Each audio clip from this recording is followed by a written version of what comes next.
வணக்கம் சகோதர சகோதரிகளே. நம்ம வாழ்க்கையில் சில பேர் நம்ம கூடவே ட்ராவல் பண்ணிக்கிட்டு இருப்பாங்க. அவங்க கூட பேசிட்டு வந்தாலே நம்ம எனர்ஜி எல்லாம் மொத்தமாக உறிஞ்சப்பட்ட மாதிரி ஒரு ஃபீலிங் இருக்கும். அவங்க நம்ம ஆஃபீஸில் இருக்கலாம், நாம் ரொம்ப நெருக்கமாக பழகிற நண்பராக இருக்கலாம், இல்லை நம்ம குடும்பத்தில் நாம் அன்பு செலுத்துகிற ஒருத்தராக கூட இருக்கலாம். அவங்க கூட இருக்கும்போது நீங்கள் எப்போவுமே ஒரு வித குழப்பத்திலேயே இருப்பீங்க. நாம் பண்ணுறது சரியா இல்லை அவங்க சொல்கிறது சரியான்னு நமக்கே நம்ம மேலே சந்தேகம் வந்துடும். இந்த மாதிரியான ஆட்களோட குணம் என்னென்னா, இவங்களுக்கு இவங்களை விட்டால் வேறு எதுவுமே கண்ணுக்கு தெரியாது. அவங்களோட தேவை, அவங்களோட உணர்வு, அவங்களோட இமேஜ், இதுக்கு மட்டும்தான் முதலிடம் தருவாங்க. உங்களுடைய உணர்வுகளுக்கோ தேவைகளுக்கோ அவங்கக்கிட்ட துளியும் மதிப்பு இருக்காது. சுருக்கமாக சொன்னால் சுயநலத்தோட உச்சமாக இருப்பாங்க. இவங்க கூட வாழ்கிறது ஒரு நச்சுச்செடியை பக்கத்திலேயே வச்சுக்கிட்டு வாழ்கிற மாதிரி. இவங்க செய்கிற தப்பை அப்படியே நம்ம மேலே திருப்பி நம்மளை குற்றவாளி ஆக்கிடுவாங்க. இந்த வீடியோவில் நாம் என்ன பார்க்க போகிறோம்னா, இவங்களை எப்படி திருத்துறதுங்கிறத பற்றி இல்லை. அது 99% நடக்காத காரியம்.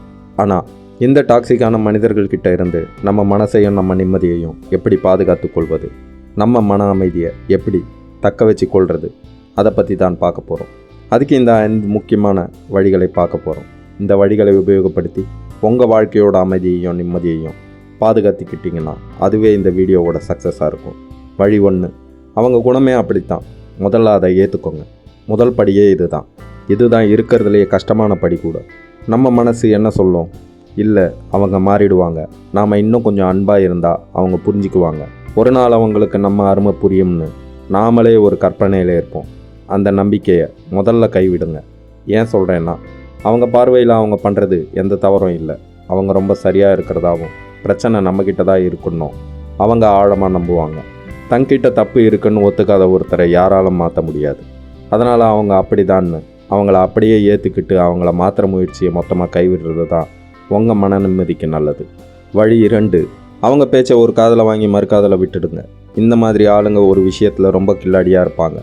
அவங்களுக்கு ஒரு காரியம் ஆகணும்னா உங்களை தூக்கி வச்சு பாராட்டுவாங்க. இந்த உலகத்திலேயே உங்களை மாதிரி நல்லவர் இல்லைன்னு சொல்லுவாங்க. ஆனால் அவங்களுக்கு பிடிக்காத ஒரு சின்ன விஷயத்தை நீங்கள் செஞ்சிட்டிங்கன்னா உங்களை விட மோசமான ஆளே இல்லைங்கிற மாதிரி உங்களை கீழே இறக்கி விட்டுடுவாங்க. இங்கே நீங்கள் புரிஞ்சிக்க வேண்டியது ஒன்று தான். அவங்க உங்களை புகழ்ந்தாலும் சரி இகழ்ந்தாலும் சரி, அதுக்கும் உங்களுக்கும் சம்பந்தமே இல்லை. அது முழுக்க முழுக்க அவங்களோட ஆதாயத்தையும் தேவையையும் பொறுத்தது. அவங்க தேவைக்காக பேசுகிற பேச்சை நாம் ஏன் நம்ம மனசுக்குள்ளே கொண்டு போய் போட்டு அலட்டிக்கணும்? அவங்க சொல்கிற எதையுமே சீரியஸாக எடுத்துக்காதீங்க. ஒரு காதில் வாங்குங்க, மறு காதில் விட்டுட்டு போயிட்டே இருங்க. உங்கள் மனசை காயப்படுத்த அவங்களுக்கு உரிமை கொடுக்காதீங்க. வழி 3, உங்களை சுற்றி ஒரு பாதுகாப்பு வளையம் போட்டுக்கோங்க. இதுக்கு பேர் தான் பவுண்ட்ரிஸ், அதாவது எல்லை. இவங்கக்கிட்ட பழகும்போது நமக்கும் அவங்களுக்கும் நடுவில் ஒரு தெளிவான கோட்டை நாம் போட்டுக்கணும்.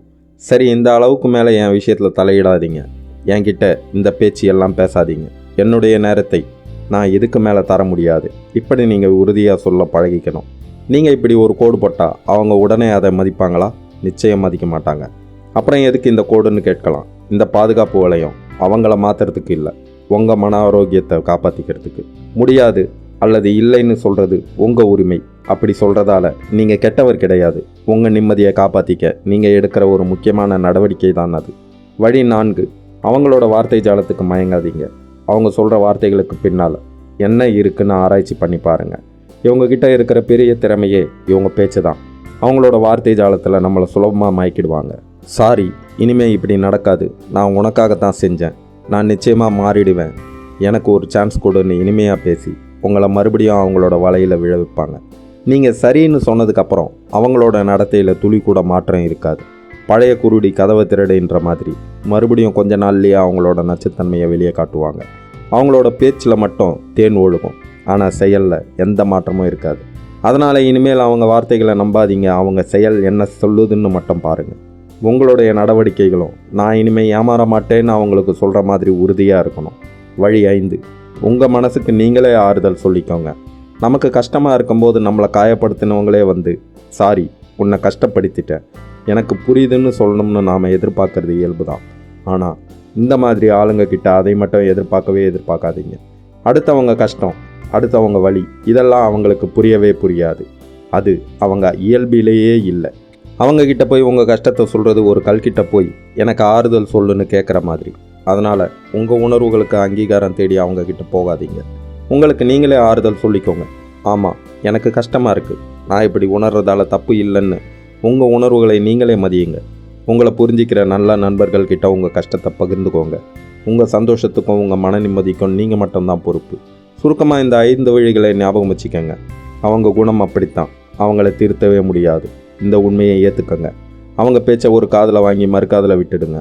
உங்களை சுற்றி ஒரு பாதுகாப்பு வளையத்தை போட்டுக்கோங்க. வார்த்தை ஜாலத்தை நம்பாதீங்க, அவங்க செயலை மட்டும் பாருங்கள்.